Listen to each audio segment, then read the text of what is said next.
The building behind me, on the opposite side of the canal, is one of Amsterdam's most famous buildings. It's where Anne Frank hid from the Nazis. Anne Frank, the Jewish schoolgirl, famous for writing her diary. She hid in the annex together with her family behind the main building. Eventually the Nazis discovered her, sent her to a concentration camp where she died from disease.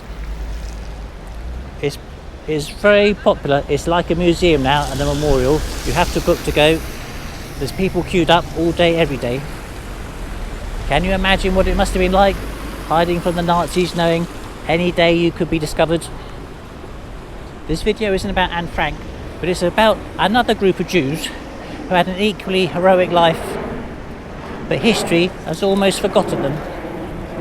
At the end of the Second World War, you have to be careful in Amsterdam. There's lots of bicycles.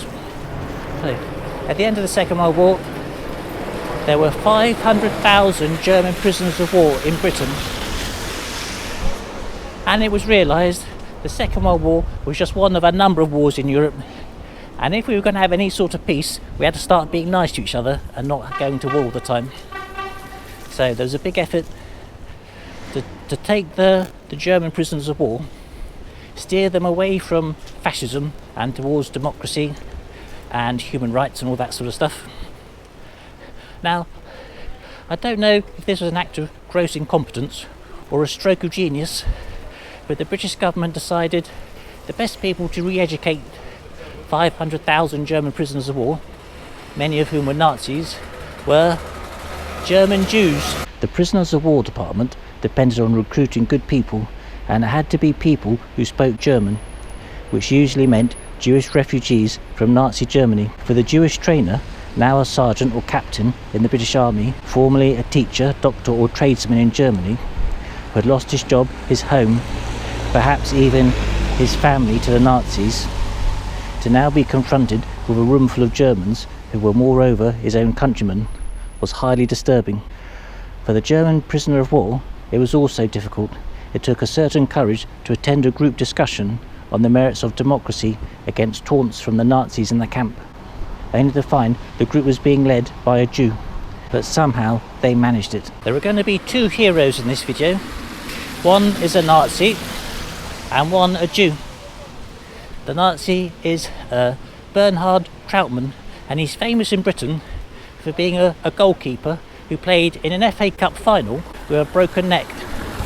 All the prisoners of war were classified by the British depending on how strong their Nazi affiliations were. Trautmann was judged to be a Nazi because he was a member of the Hitler Youth. He joined the German armed forces willingly rather than waiting to be drafted, and he was a paratrooper. And it was realised that the three areas of the German armed forces most likely to be Nazis were either the SS, obviously, the crews of U-boats, or the paratroopers, and Trautmann was a paratrooper. The Jew is Hermann Bloch. He owned a factory in Berlin, but the Nazis took it away from him in 1936. He came to Britain, he'd lost everything, he came to Britain as a refugee. We're going to have these two people as the heroes of the video because they're covered in a book written by Catherine Clay, and she wrote a book called Trautmann's Journey, and it tells a story of this famous footballer from being in the Hitler Youth, his war, and his progression to be a footballer. And this video is just based on one part or one chapter from that book. For the video, it's really important you remember Bloch was the Jew and Trautmann was the Nazi, otherwise it will get very confusing. So anyway, Bloch was by this time was a British officer, and it was his job towards the end of the Second World War to go visiting farms where German prisoners of war were working, and to make sure they're being treated fairly and they had enough to eat and their living conditions were okay. And Trautmann was his driver. See? So you've got one Nazi, Trautmann, driving a Jew, was Bloch. Which would be a good subject for a Hollywood movie, wouldn't it? Well, for a Nazi, the idea that you should make sure the prisoners of war were happy was a very new concept. They walked out to the potato field to talk to the prisoners of war. Were they happy? Were they well fed? How were their sleeping conditions? Really, it begged belief, thought Trautmann, that prisoners of war should be asked whether they were happy or not.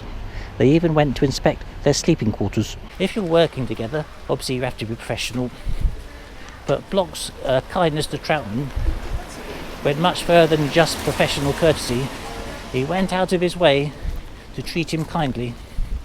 After a few days, Block said they should try what he called the water trick. Block explained when the farmer invited Block in for his dinner, Troutman should come to the kitchen door and ask the farmer's wife for a glass of water. The wife would look at her husband, he would nod, and she'd ask Block if it was all right to invite the German prisoner of war to sit down with them for something to eat. Block would hesitate for a moment and then agree. And their relationship was one of everyday kindnesses that we can all do. Driving back in the evenings, with the light fading, they would often stop by the side of the road and smoke a cigarette together, talking of this and that. In the book, Troutman doesn't explicitly apologise to Block, and Block doesn't really officially forgive him, but just by being together, somehow they manage to find some sort of peace, some sort of resolution. But if you look in the news, you can see the Holocaust and the Second World War still has a really big impact in certain parts of the world. And here's a photograph of the history section from my local library. Here are all the books about the Second World War, and here are all the books about the whole of history for the rest of the world. Can you see how important it is? So how is it that Troutman and Block were able to get on in a certain way, to reconcile each other, whereas other parts of the world the Holocaust is such a problem? And my theory is that because Troutman was a Nazi, he was in a position where he ought to make amends, to say the least. And because Block had been affected by the Nazis, he was in a position to sort of accept an apology, but to accept Troutman's efforts to be a new person. Whereas I can't do that. I wasn't a Nazi, I wasn't affected by the Nazis, and most people alive today can only look back at it as an historic thing and not something they can really accept an apology. I can't say, don't worry about the Holocaust, it was a long time ago, let's get on. Because for a lot of people, that's not something they could do. So we're sort of stuck. There are still people who suffer great tragedies now and somehow manage to find the same courage. The only person who can say, if you're being held hostage, you should shake your kidnapper's hand to show there's no hard feelings and to try and win them over through love, is someone who's been held hostage. The only person who can say, if your 3 daughters are killed, the only person who can say you should not give in to hate is the person who's lost his 3 daughters. I can't say that would be a very crass thing to say. It's only people who have suffered directly that can help find that cure, isn't it? No one else is in a legitimate position to be able to do anything like that. If you watch Hollywood movies with Nazis, you might not believe it, but the Nazis had a weakness, and their secret weakness was they were human. And for any human, kindness is a really powerful thing. Being treated kindly, Troutman started to soften, and certain memories that he tried to hide came back, and he started to move away from his Nazi ideology. Later that night, lying in his bunk, the old feeling came back to him, the one he always tried to forget, the same feeling he'd had after watching the concentration camp film, a bad feeling deep down. Mostly he pushed it away, but lately it had been resurfacing, those people at the edge of the pits at night. If you think this sounds incredible, Block and Troutman weren't a one-off. It seems to be how it just worked. 9 reports were written on one or other aspects of German prisoner of war progress from 1945 to 1948, and they included noticeably few complaints from the Germans about bullying or acts of retaliation by their Jewish trainers. We only have Troutman's explanation of what he actually got up to during the war. He does accept he saw some Jews lined up by a pit waiting to be shot when he was in Ukraine.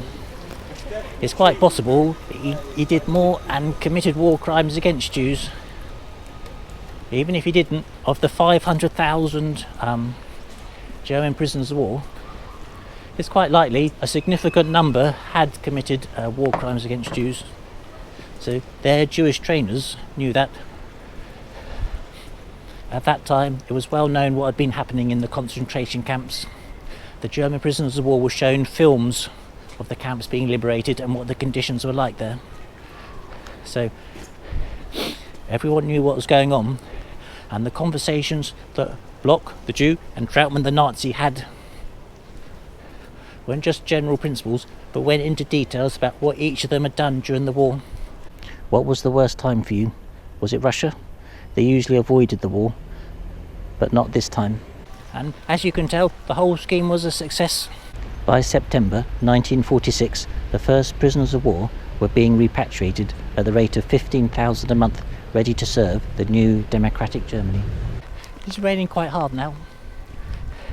Sometimes when people see how Israel treats Palestinians, they use it as an excuse to be unkind to Jews.